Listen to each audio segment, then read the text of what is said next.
Hey everyone, this is Liz and welcome to my visual analysis presentation.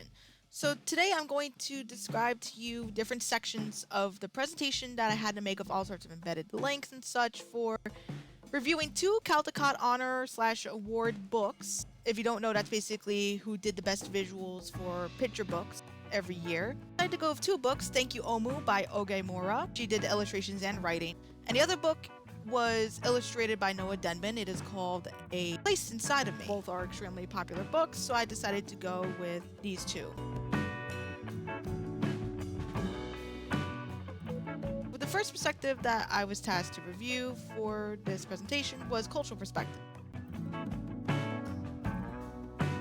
A Place Inside of Me had quite a bit to cover. One of the areas I really wanted to cover was the various Black historical and present figures who have made a positive influence on not just Black communities, but also the world in general. So I decided to go with just describing the different people just briefly. So again, feel free to pause the video if you want to see who those people are.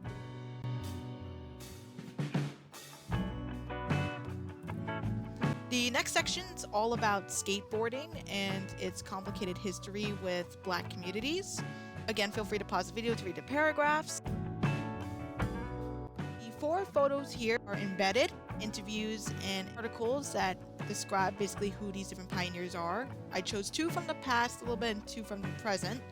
I decided to go with Brian Ridgway and his interview with Tracker because I thought it was really informative and I think he made a massive impact on the accessibility of skateboarding for many Black skaters. Feel free to type in the link in the upper left corner to read it yourself if you don't want to use the video.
This is the closing section that we are approaching for the Tracker interview with Brian Ridgway, one of the skating pioneers I chose for the skateboarding history part of my presentation. The next article is about Najaya Houston. He has won countless X Games, which if you don't know is one of the biggest skateboarding competitions in the world. So here's some information about him on his website. Again, feel free to pause the video if you are interested in reading more about him. You could also type in the link onto your computer or phone in the upper left corner if you were interested.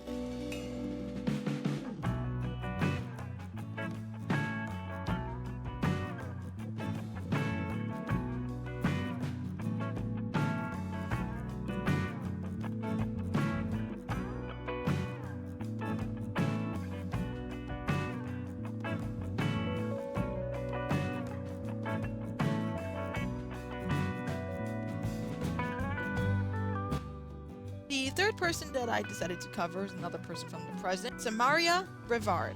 She is a really awesome skateboarding pioneer who also was in the US Olympic skateboarding team, and she has done a lot of amazing things. And this interview with Thrasher magazine was heavily interesting. It goes into a lot of different subjects. The photography as well of her skateboarding is pretty amazing as well that they chose. Again, if you're interested in this article, feel free to type in the website link in the upper left corner, or go back to where the article started in the video and just take your time reading it.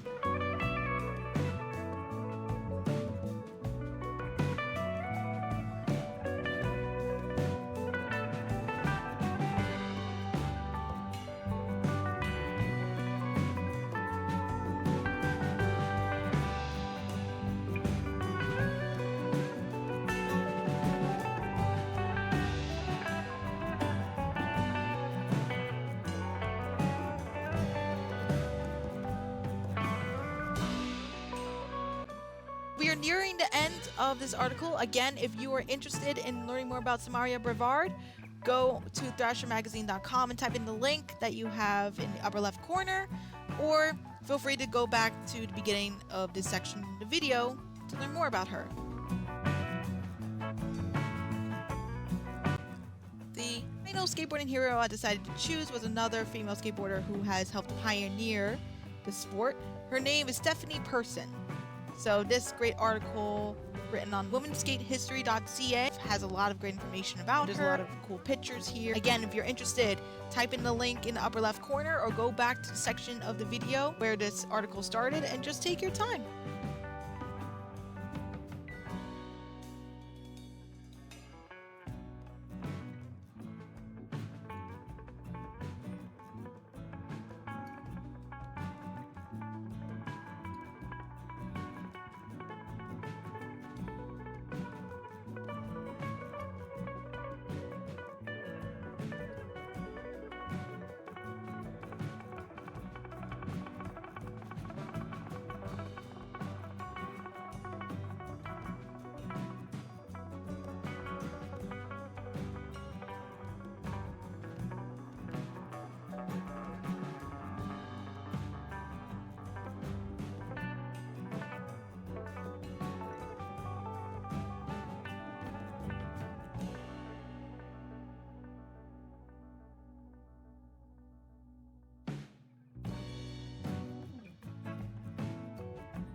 We're nearing the end of this article. As you can see, there's a lot of videos, a lot of great information, a lot of great citations. And now we are approaching the end of that section, and now we're on the second half of the cultural perspectives. Again, this book had a lot to cover. So this covers all of the different cultural symbols that I could find on the main character's skateboard, and what I found interesting is how much there was a connection between the symbols and Black history. So I decided to make some different guesses as to what these references were. The final section is the history of the Black barbershop. I kind of really wanted to go over this because in A Place Inside of Me, this is the place that she decided, of all places, to show the main conflict or kick it off with news about the death of a community member that the main male character was close to and all the community knew. I decided to describe why this is culturally significant with the timeline below. Again, feel free to pause the video if you are interested.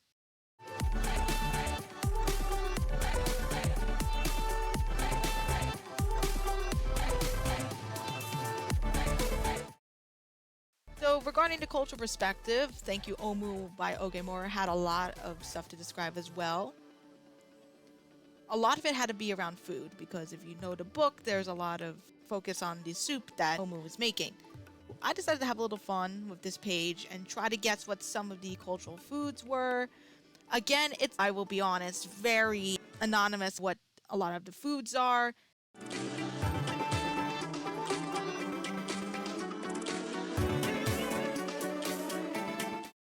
This section was to help describe basically what I think the stew is, and my thought process behind was here.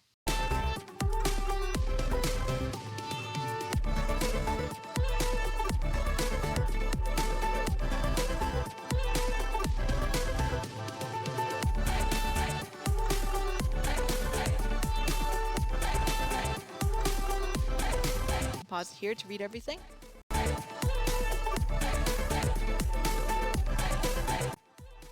The next perspective that I wanted to discuss besides technical perspective was ethical perspective. I found this very interesting because they had almost kind of conflicting points of view, the two books.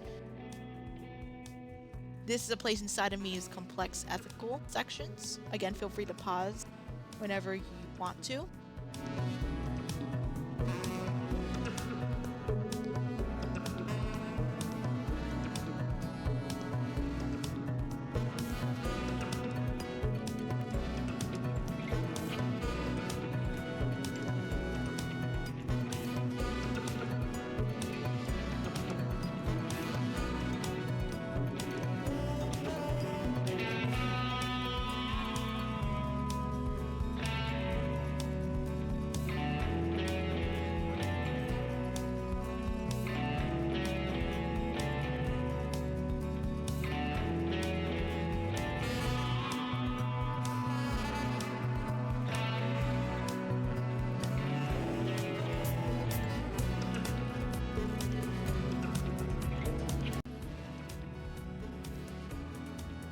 We are exiting out of a place inside of me's complex ethical ground section, and now we're going to see the ethical perspective that is much easier to understand for Thank You Omu.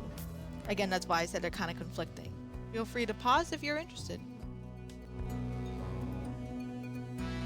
Now we're exiting out of the ethical section, and we are heading to the meat and bones of the visual design parts of the project, which is the technical perspective. So let's first look at a place inside of me's art style and different sections that I have for that. These are videos I took from Instagram to basically showcase how she has recorded the completion of her art, which I found very interesting, as well as photos from her website. She has done, as you can see, some fantastic work. She does digital and Photoshop art, and the reasons are on the little computer chip graphic that I have on the right. So I'll just let this keep going while you're watching it.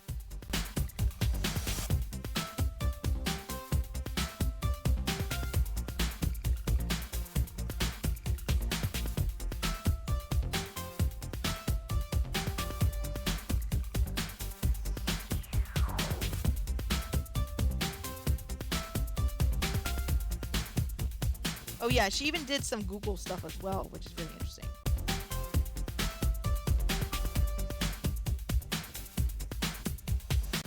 Now we're gonna head to a place inside of me's technical perspective that I found interesting, one of the other ones. Her use of color and what it could mean emotionally and what messages she's trying to utilize for that. Feel free to pause if you're interested.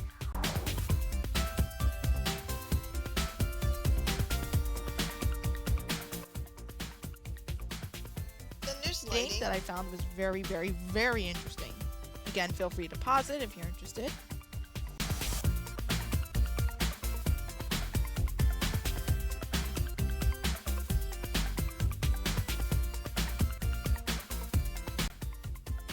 And then these are the visual design principles that make up a place inside of me, and why Noah Diamond decided to use them. Feel free to pause any of these principles when you are curious in terms of what I was actually saying on the slides. If not, you could just speed through here if you just want to see how the presentation looks.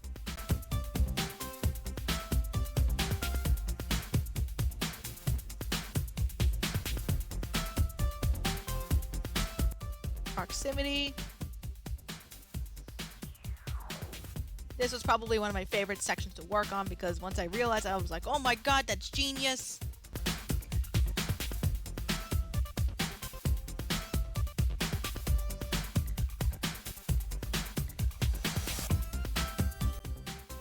Repetition. Again, Noah Devon shows that she is a skilled artist. She uses a lot of visual design principles. So does Ogemura, but in a different way, which will be fun to discuss.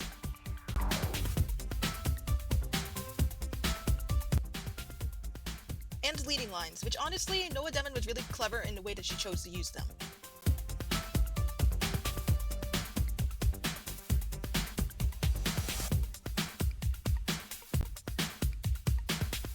So I did quite a bit for Ogemura's book as well, because again, she's also a very skilled artist and she uses some different techniques compared to Noah Devon.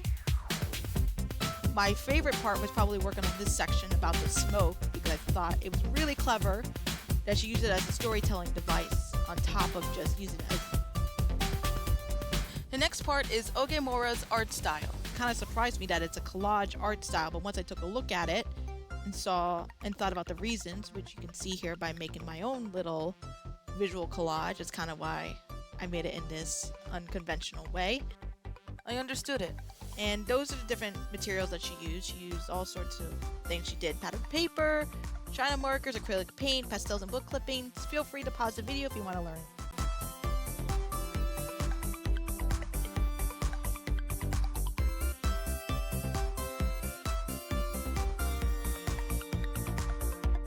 And then the final section is just about overall design principles that Ogemura used for her book.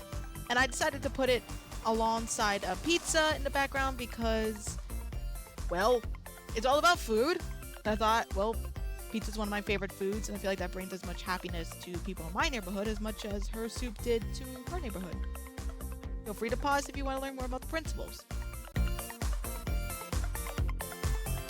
And with that being said, that is everything in my presentation. Here are all of my resources. As you can see, I have a lot, so feel free to pause if you're interested.